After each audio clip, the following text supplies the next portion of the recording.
నమస్తే. రాష్ట్రంలోని ఇంజనీరింగ్ కళాశాలలు మరియు ఫార్మసీ, ఎంబీఏ, ఎంసీఏ ఉన్నత విద్యా సంస్థలైనటువంటి కళాశాలలో పనిచేస్తున్నటువంటి అధ్యాపకుల సమస్యలపైన గత కొన్ని సంవత్సరాలుగా మనం పోరాడుతూ ఉన్నాం. వాస్తవానికి మాట్లాడుకుంటే ప్రస్తుతం పతి తీసుకున్నటువంటి నిర్ణయానికి మనం కట్టుబడి ఉన్నాం. కానీ ఇంజనీర్స్ డేని బ్లాక్ డే అంటే దానికి మేము ఖండిస్తున్నాం. ఫీజు రియంబర్స్మెంట్ కోసం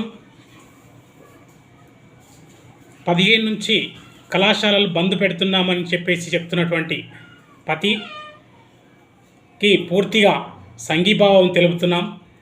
కానీ సెప్టెంబర్ 15వ తేదీని బ్లాక్ డే పెడతామంటే అది సరైనది కాదు అని చెప్పేసి మేము పూర్తిగా దాన్ని ఖండిస్తున్నాం. ఇంజనీర్స్ డేని ఇంజనీర్స్ డేగా జరపాలి, సెలబ్రేట్ చేయాలి. దానికి అనుగుణంగానే కళాశాలలు బంద్ పెడుతూ సంఘీభావం తెలపాల్సినటువంటి అవసరం ఉంది.